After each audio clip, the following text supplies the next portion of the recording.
journey and you're theirs too. Like sweet tea when they turned in, the staring out to mute, and can lend a pull that some key died. Now that we've covered the technical concepts behind aggregate investment income and adjusted aggregate investment income, let's see how these ideas appear in a real corporate tax return example. Our example corporation is DeMarco Family Holdings Ltd. Unlike an operating company that earns income by selling products or providing services, DeMarco Family Holdings is a holding company. Its primary purpose is to own and manage investments. As a result, most of its income comes from investment activities rather than active business operations. Think of a holding company as a corporate investment account. Instead of employing staff, manufacturing products, or serving customers, it holds financial assets and earns returns from those investments. In this example, the corporation's investment portfolio contains a variety of assets. These may include public company shares, bonds, interest-bearing investments, marketable securities, and potentially other investment properties. Each of these assets can generate different types of income. One common source is interest income. This includes interest earned from bonds, GICs, savings accounts, and other fixed income investments. Interest income is generally considered passive investment income and forms part of the corporation's investment income calculations. Another source is dividend income. These are dividends received from investments in public corporations, mutual funds, exchange-traded funds, and other portfolio investments. Dividends represent a second major category of investment income commonly earned by holding companies. The third source is capital gains.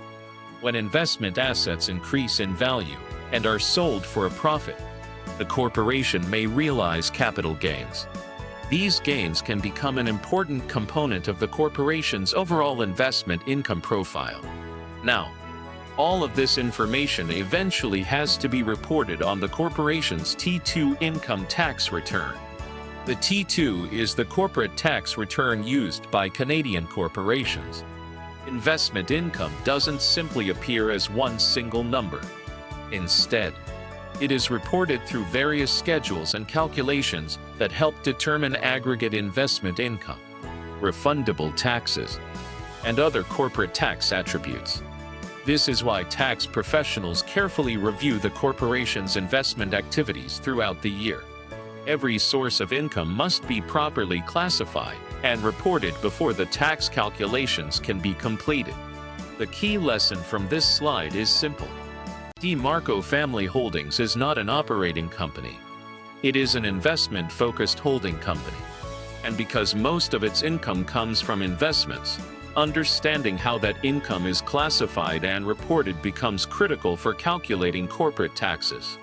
In the next slide, we'll take these individual sources of investment income and see how they combine to create aggregate investment income, or AII, which serves as the foundation for many corporate tax calculations. Now let's see how DeMarco Family Holdings converts its various investment income sources into a single tax calculation known as aggregate investment income, or AII. Think of AII as a collection point. Throughout the year, the corporation earns different types of investment income from different investments. Each of those income sources must eventually be gathered together and reported for tax purposes. Let's start with interest income.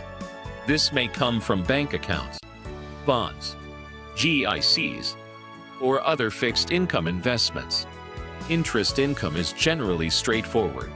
The corporation earns interest during the year, and that amount becomes part of its investment income calculations. Next, we have dividend income. These dividends may be received from public company shares, mutual funds, exchange-traded funds, or other portfolio investments. Dividend income represents another important category of investment income that flows into the corporation's tax reporting system. The third major component is taxable capital gains. These arise when investment assets are sold for more than their tax cost. For example, if the corporation purchases shares for one amount and later sells them for a higher amount, a capital gain may be realized. The taxable portion of that gain becomes part of the investment income calculation. Now imagine all of these income streams moving along an assembly line. Interest income enters the process. Dividend income enters the process. Taxable capital gains enter the process. The tax system then combines these components to arrive at aggregate investment income. This AII figure becomes a critical number within the corporate tax system. It serves as the foundation for several tax calculations and helps determine important tax attributes associated with investment income. But AII does not appear automatically. The information must first be reported through the corporation's tax return and supporting schedules. Income earned during the year is reported on the T2 return. Various schedules capture specific categories of income, including capital gains and other investment-related amounts. Those schedules feed into the calculation of aggregate investment income. Once AII has been determined, it can be used in further corporate tax calculations, including calculations that eventually lead to adjusted aggregate investment income, or AAII.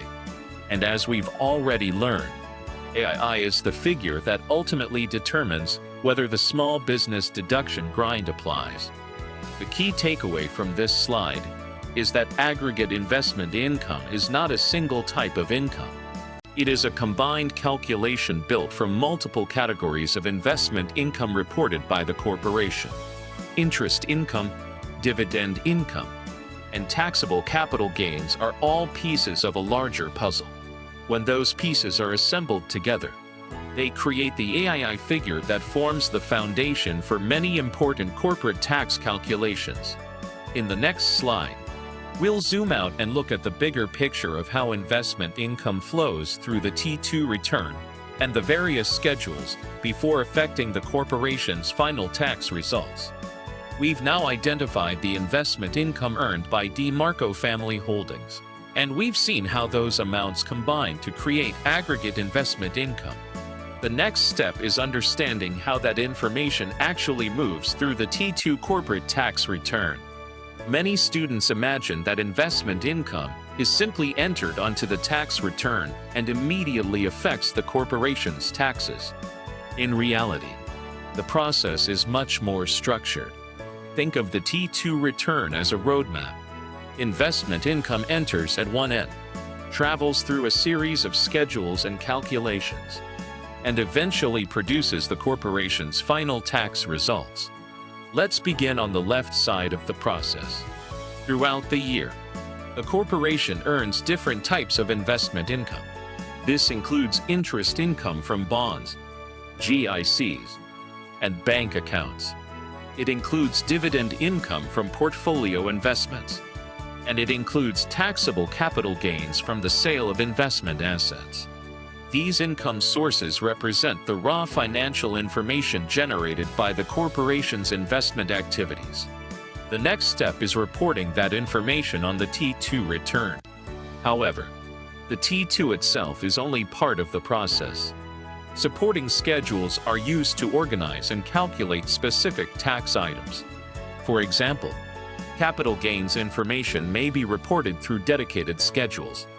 Aggregate investment income calculations may flow through schedules designed specifically for investment income reporting. These schedules act like specialized worksheets. Their job is to take the raw investment information and convert it into tax calculations that can be used by the corporate tax system. Once the information has passed through the schedules, the results flow into the corporation's broader tax calculations. At this stage, aggregate investment income is determined. Refundable tax calculations may be performed, and other corporate tax attributes begin to take shape. The tax system then uses these calculations to determine important outcomes. For example, how much corporate tax is payable, whether any refundable taxes exist, and whether the corporation's investment income could eventually affect calculations such as adjusted aggregate investment income and the small business deduction grind. The key point is that investment income does not directly jump from an investment statement to a final tax bill. Instead, it passes through a structured series of schedules and calculations designed to ensure that each type of income receives the correct tax treatment. This is one of the reasons why corporate tax returns can appear complex. Behind every final tax number are multiple supporting calculations working together. For students and practitioners, the most important takeaway is to understand the flow. Investment activities generate income. The income is reported on the T2 and supporting schedules. The schedules perform specialized calculations. Those calculations feed into corporate tax computations. And ultimately, the corporation arrives at its final tax results.